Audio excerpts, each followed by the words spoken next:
Hi, I'm Sandra Åberg, portrait, fashion, and wedding photographer from Sweden. You're listening to the Workflow Podcast.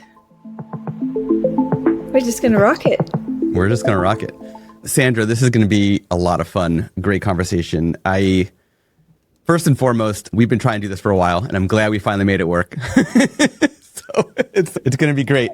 I have to know, how cold is it by you already? Because you're wearing a sweater. I am wearing a sweater. It's because it's cold in my house. No, it's starting to get really quite cold, but we're still jumping in the lake, so it depends what cold is for you, but it's about 9 degrees here. I wonder what that is in Fahrenheit. I will do a quick conversion. Yes, please. That is, come on, Google. That is 48.2. That is very cold for my taste, but we go down to like minus 20. Okay. So for me, it's like, we're great. We're still fine. We're still jumping in the lake, having a little cold swim each day is really good for you, they say. This is what we believe. So I have a neighbor across the street from me who's originally from Sweden, and she hates summer. Right now, the temperature has dropped to, it's 69 Fahrenheit right now, which is 20 Celsius.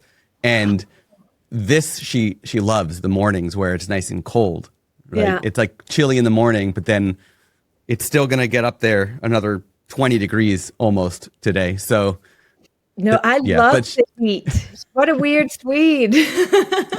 She likes the cold. It's very funny.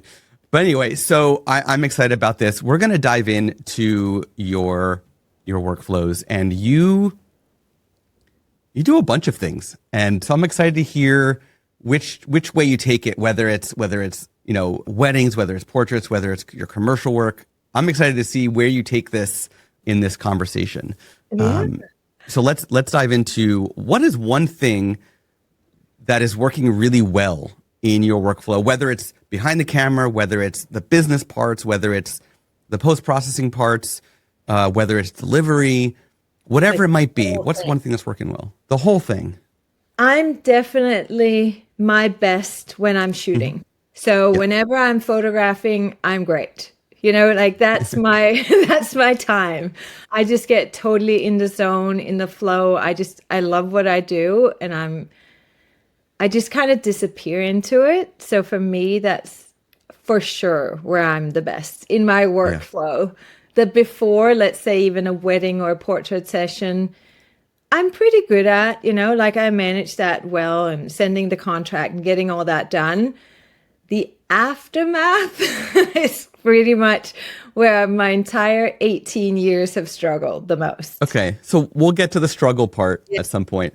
But so behind the camera, you feel the most comfortable. Is there something that you do session after session, wedding after wedding, whatever it might be, that is sort of systemized at this point behind the camera that has helped with the comfort level to make sure that each job goes really smooth from behind the camera standpoint? I think it's being really present.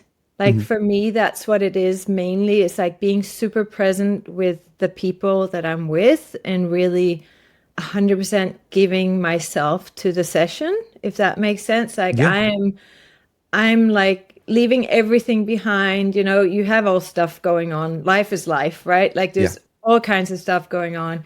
And it's always been kind of an escape for me. So I fully just escape into the session, and I'm just in that moment with the people that are there, and I manage to somehow forget life. Well, it's really uncomfortable when I get out of the session and I'm like, gosh, yes, that's right. I'm like halfway breaking up in my relationships, life gets, and I can return back to it. But I think for me, it's being super present, being really there in the moment, whether it's a wedding or anything else. When I manage to do that is when it gets so beautiful, and the work is really profound, I think. And I have a few ways to try to get there, because obviously sometimes I'm running and I'm not relaxed or I'm not really present.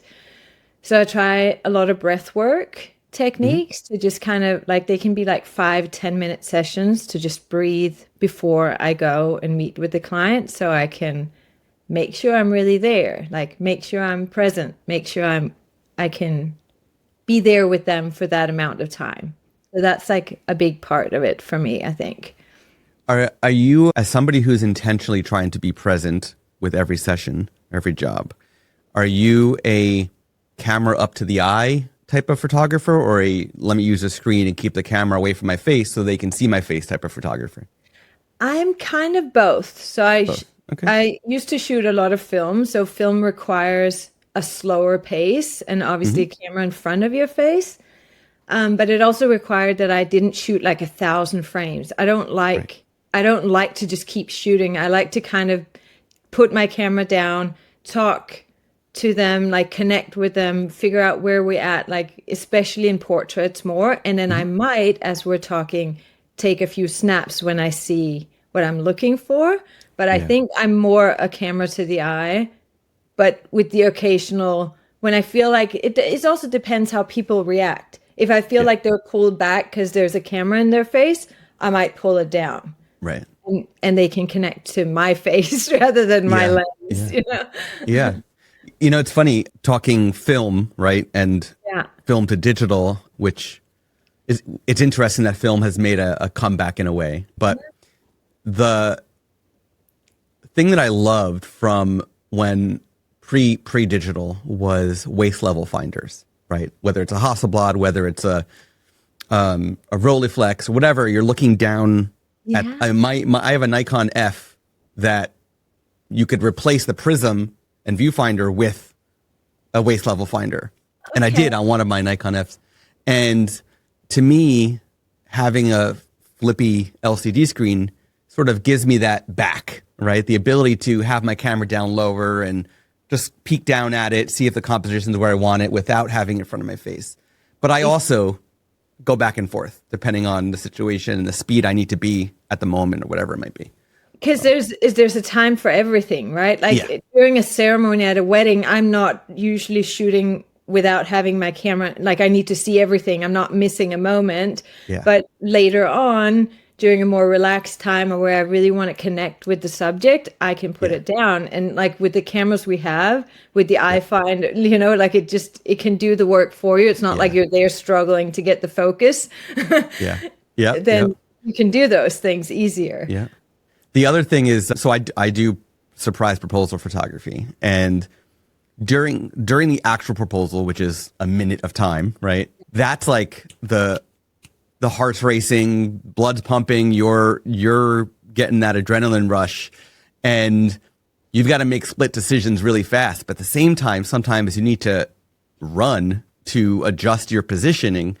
And I find that during that minute, quite often I am camera away like this, not for the same reason as we just talked about, but because I don't want to trip and fall or step on something. So I'm kind of looking down, looking forward, looking down, looking forward to make sure. I photographed a proposal at a winery that also has a beautiful flower field. And at one point I had to, just like an orchard of some sort would have rows that you could like go down one row and then sneak through without destroying a plant to go to the next row. I had to change rows at one point. And if I didn't look down, I would have smushed a whole bunch of beautiful flowers. So again, there's a time and place for both. I was like excited to hear the story of where you got stuck on the roses. Oh boy, that would have hurt. But right. Yeah. So is there another part of your workflow? Let's say behind the camera, the business side of things overall. Is there a workflow somewhere there that's been working well for you time after time after time? I think so. I come from a marketing and sales background. That's like my education. And I think that side of my business, I've always been really passionate about and really good at. I don't know if I have it down to a workflow per se. It's more like a bit of a messy approach to it. But I think that works really well for my business. Like Social media is a place that I do enjoy and hate. I think we all have that relationship with it. Yep. But I think it's like a necessary for us to show who we are. And I do kind of enjoy that process. And I do enjoy making a plan for my company. Like that's one thing that works really well for me, is setting an intention a year forward. Where do I want to be? What do I want to do? What are my goals? Like, especially within weddings, I do that every year. So tell me about that. Are you doing that in a spreadsheet? Are you doing that just in like a slide, like a keynote type of thing to organize it and present it, even if it's just to yourself, in a way that you can be actionable in it? Like old school. I'm okay, like so a paper kind of person. That's cool. I take like a big piece of paper. If I have like a big piece of paper, it works for me. And I put like, let's say Sandra Åberg photography here in the middle. And I make lines out to all the different things that I do in my business. And I highlight the ones that I really enjoy. And then I go, but these I don't enjoy. What can I do? Like, can I outsource this one? Do I need it? Like, do I want to just, like I did proposals. I've done that. I think it's super hard. Like all respect for that. It's not like it wasn't what I was the best at. So I maybe not show that so much, you know, because I'm like, I find it a little bit too anxiety provoking. And so I was like, and I did newborns and kids and family stuff. And I was like, nah, it's not really my thing. Like, I don't mind doing my couples that I've photographed their wedding. When they have a family, it's a different connection. Yes. So then in my little like kind of mood board overall, I take out what I don't, you know, like I literally cross them off. I'm like, don't need this, don't need that. I'm going to focus on these areas and I'm going to build them. And then I write down numbers for what I want, how many weddings I want. Like next year, I want 6 weddings at the most. And I write that down. And then I figure out, what are these weddings, you know, at 6 weddings, the costs, the things, and which other things are then important. Like portrait sessions is something that I personally just enjoy more than anything. It's like my favorite thing, because there's such a good connection in a portrait session that you don't have on a lot of other shoots. And so I just I put that down as like this thing. And then I usually rewrite it to a more, you know, clear picture thing that I keep. And then I travel and I lose it and I have it on my phone somewhere. But I feel like I don't need it up on my wall. I'm not that kind of person. I mentalize that once, I'm good. Like I kind of have that. Well, that's good. That's good. I mean, so you do this once a year. Yeah. Right. Oh, twice a year. And you know, twice a year sometimes. And is it like the beginning of the year? You know, so like sometime in January, is this when you start that process? No, I actually do it like now. I actually did it just the other day, because I was like, okay, this was this season. It's over for me. I don't have any more weddings. What have I learned? What have I discovered? What's important? Which people have I really enjoyed working with? You know, like all of that. And I put it down in like, these are my people. This is what's important. And then I move from there to plan my next year, which kind of starts now as I'm editing, which sucks. Yeah. The items that you just mentioned, like newborn, for example, is that one that you're dropping for the new year? Or is that one you dropped from the past? I dropped it years ago. I was like, that's not my thing. Can you give an example of something that you decided through this brainstorming and mood boarding and whatnot of what you're dropping for 2026? So I've decided that I want to do way less weddings. This year I did a lot of weddings, and as much as I enjoy the travel and all of it, I was ready to kind of cut down on weddings again. Not cut down on them, but have 5-6 weddings that are my ideal client niche, everything that I love about a wedding, and do 5-6 of them and be happy with that. Like that's on my, and then I literally write out 6 weddings. Great. And then I have a team that does all the other ones. So I have a little note and I write team. They can do 10 weddings, but I do 5-6. Yeah. Okay, so you're business wise, you're not cutting it overall down. You're just going to outsource to associates or Yeah. Yeah. whoever. Okay, cool. Well, that's good. That's good. And so have you have your own associate photographers, or are these second shooters that you bring on here and there? Like what's that look like? No, so I have a team. So my company is called Atelier Åberg for weddings. Atelier Åberg in English. And that's just for weddings. So we do weddings all across Europe and the world. And I do a lot of the big weddings always myself. And sometimes I send my team. So I have 2 girls in Copenhagen. I have 3 photographers in Italy that work for me, but they also run their own businesses.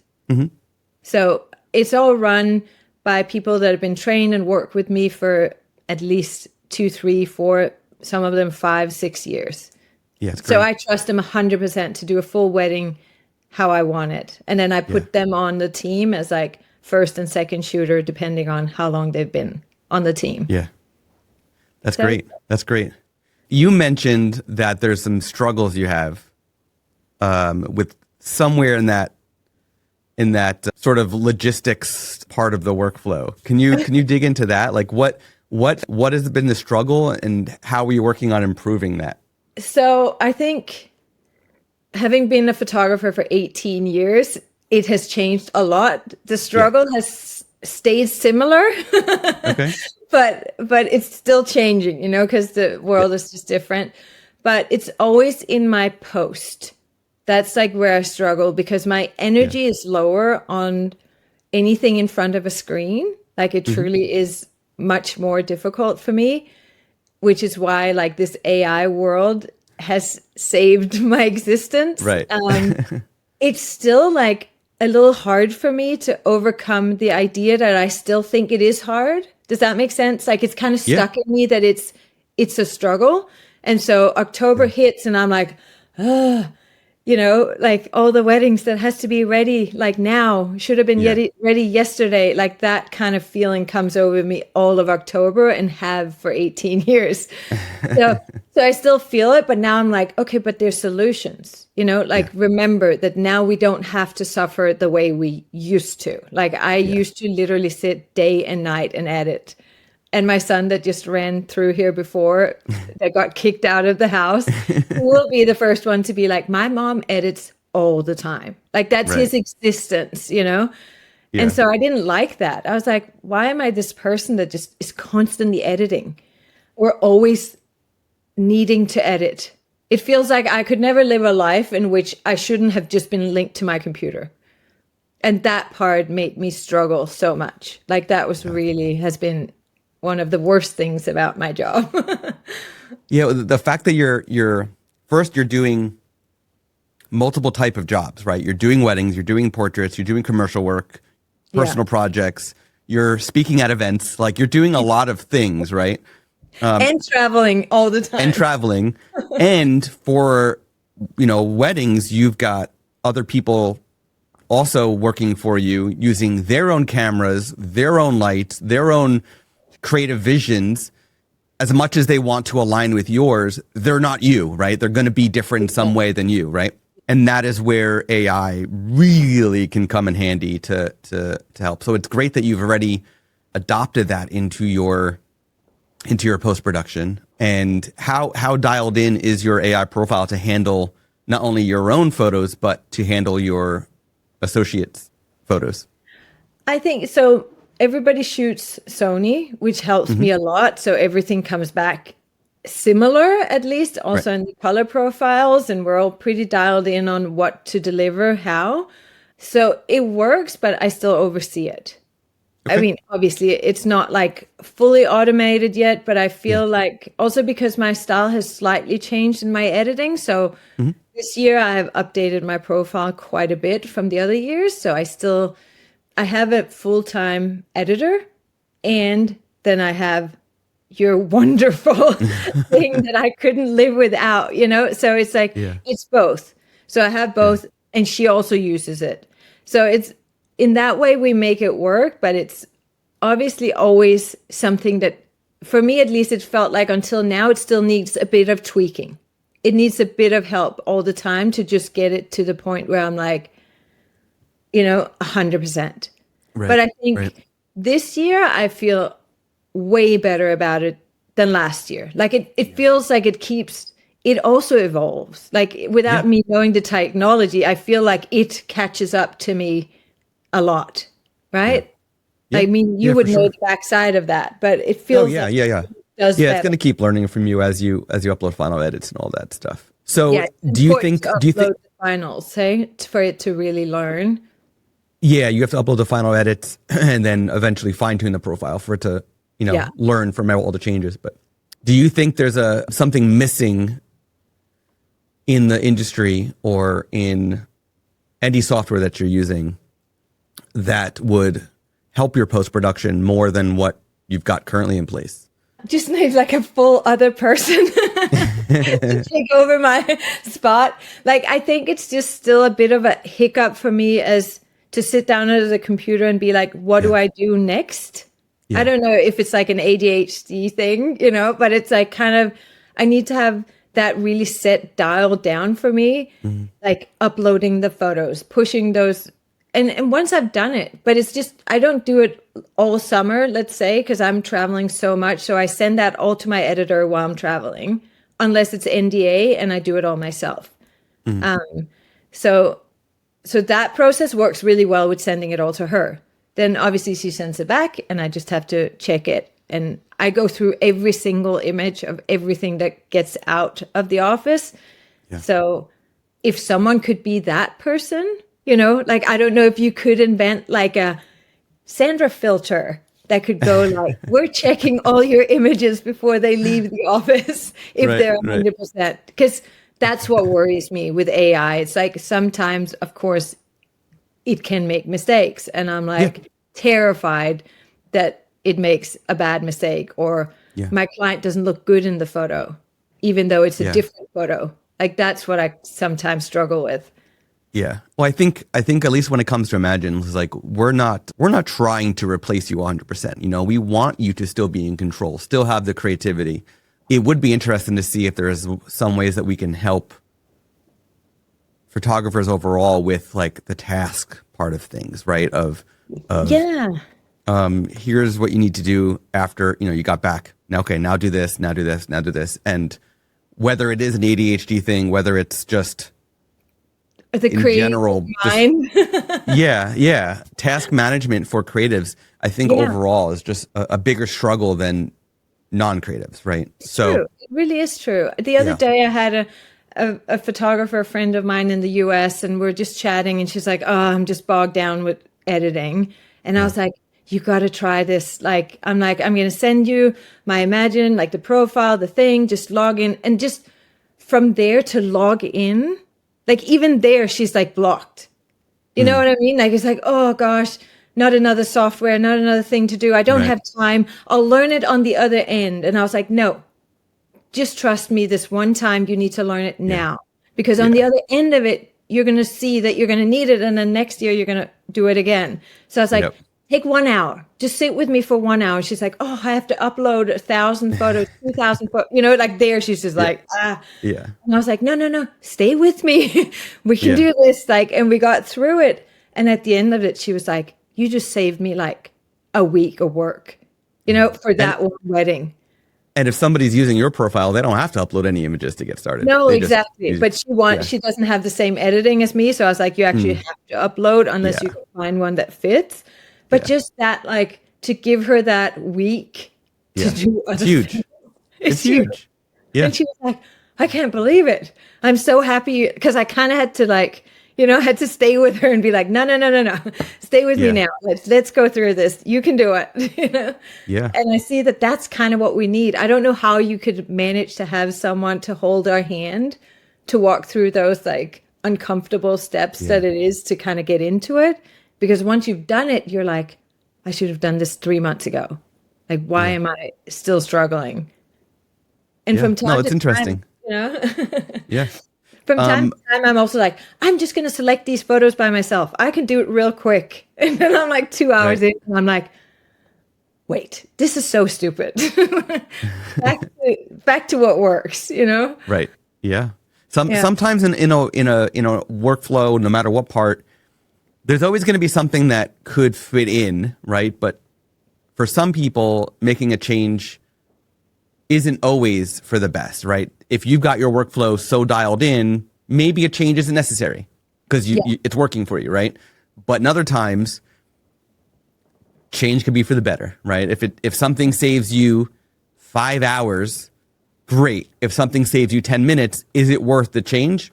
Exactly. It depends on the situation. So, it's all, and there's an episode, very early on episode, where I think it was with Mike Morby that I have to go back, and if for anybody listening, I will make sure I link to this episode in the show notes, where he talked about how he figured out, based on, created a spreadsheet and started tracking how much time it took him to edit, how much time it took to design albums, and all these different things, in order to then figure out, okay, I can outsource to here. It cuts my time down this much. I mean, this is total nerdy spreadsheet madness, right? But it worked for his business because he also had an editing business too. And he figured out where he could outsource and what software he can use to reduce the amount of time and potentially cost, because time is money as well, to make his businesses more efficient. And I just think some people can go the nerdy spreadsheet route. Some people can go a more like, I'm going to use the word holistic route, right? And be like, I know this is saving me 10 hours a week, right? And then boom.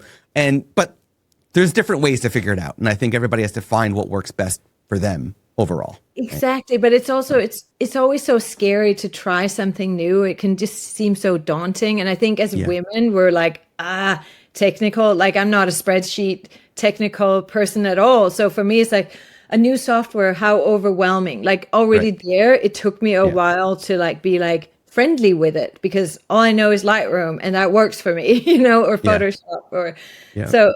But now that I have that dialed in, it's like such a help. Like it really is such a huge help to just know that that can call for you. You look through, you're still doing a lot of the work. It's not like it's all done for you without your attention, you still need to be part of it, but you're not sitting there glued for eternity. Which is like my son's experience of me as a mom. It's like tied to the computer. So I have two young kids under the 10 and under, and it's like in school when the teachers say like, what do your parents do? And my son was like, this is when my son was like younger, but he said, my mom's a teacher and my dad does this. So I love it. Now he says I'm a cameraman, but see, that's better though. At least like better. That shows that you've freed up some of your space from that. Time. It's so funny. But I have this wonder that some have been asked. Like I've been asked this question, and maybe you can answer it for me. It's very random. Can I answer? Can I ask you? Yeah, sure. So, if you have NDA clients, do you dare to upload them to Imagine? So we have a lot of clients like yourself a lot of Imaginers like yourself that have NDAs, and Imagine's very secure. Like I can't access your photos if I even wanted to. Okay. So there are select people who can, with written approval from you, right? So our CS team, our higher tiered CS team members, like the team leads, if you had an issue with something, right, and this was an NDA, whether it's NDA or not, right? If you had an issue with something, and our CS team needed to access your photos, they would ask for permission from you. You'd have to give it permission in writing, and then they'd have to go up to to the team lead to actually like authorize that permission and make it happen. So it's a process. But like me, not on the CS team, I have access to nothing. So I can upload all my naked photos for editing. You could if you really want to. But yeah, no, it's very secure. Like no one, even like other Imaginers, like everybody's bucketed into their own cloud buckets. Like Yeah. there's no I crossover, just right? had someone ask me that, and I was like, geez, I'd never even thought of it. Like, I just kind of trust you guys to be Yeah. safe, but I hadn't thought of it. I was like, Yeah. Yeah. You I mean, know? between NDAs and boudoir, right? And that Yeah. privacy. And I mean, we have a lot of fine art nude photographers as well. Like there's people who just need it and they need that privacy, and we give the privacy, right? We're not gonna. Yeah. Right. And it's not like somebody else's photos is even used to train your AI. It's all separate Within right? your thing. Exactly. Yes. Your funnel kind of thing. Yeah. Okay. Yep. Yeah. I was just so curious. I was like, I got to ask you. Yeah, no, it's a I good get asked question. that a lot, and it's like a bit awkward that I don't know. Yeah. No, now you know, and yeah. So let me ask you, am I correct that you're speaking at the next Way Up North? I am. You I'm are. speaking in Stockholm. Yeah, Yay. it happens to be in Sweden. Woo. Are you going to be there? I will not. We will have team members there, of course, but I Okay. will not be there. I will tell you there's a lot of fun activities that we're doing there. So you're going to have a blast. Oh, I'm excited. Besides from Way Up North itself just being a fun event, you will have a blast with the Imagine team that will be there. So Yay. I'm I excited. wish I was going to that one, but I won't. Oh, man. Yeah, yeah. But this has been a fantastic conversation. I love hearing what's working, what's not working, and just celebrating the good moments of everything. So, can you share with everybody who's listening who doesn't know who you are, what your work looks like, where they can check out your incredible photography? So I have two different kind of ways. So Sandra Åberg, which is me, I do a lot of coaching, workshops for photographers, a lot of that, and a lot of all my portrait work and creative work is within that kind of bubble. And then Atelier Åberg is all wedding. So I've just now, that's with a team, that's me, but that's like all wedding work over there. And I'm sure we can link to that. But so I've shoot a lot of weddings all over Europe mainly. I shoot a lot of private events all over the world, and a lot of NDAs and a lot of stuff that I don't show. And I prefer that my clients have that with me, that they come to me because it doesn't necessarily get shown. I think it's important in a world where everything is also to be praised, that we're also keeping something for our clients. So I'm just a happy Swede, really. I think that travels around the world and helps other photographers is probably my biggest passion. Like if I had to say what I do as Sandra, that's what I do. Like that's what I love doing. And then obviously I shoot weddings and love photography as well. So that's kind of who I am. It's great. Yeah, I'll definitely link to both your sites in the show notes and all the places everybody can find you. Thank you so much for chatting with me and sharing your methodology with the world. Thank you. I loved it. Thank you so much, Scott. You have been listening to the Workflows Photography Podcast. To hear more from Workflows, to learn more about our guest, and for an exclusive offer for Workflows listeners, please go to workflowspodcast.com. And be sure to subscribe to the podcast on Apple Podcasts, Spotify, or wherever you listen to podcasts. Thank you for tuning in. Until next time.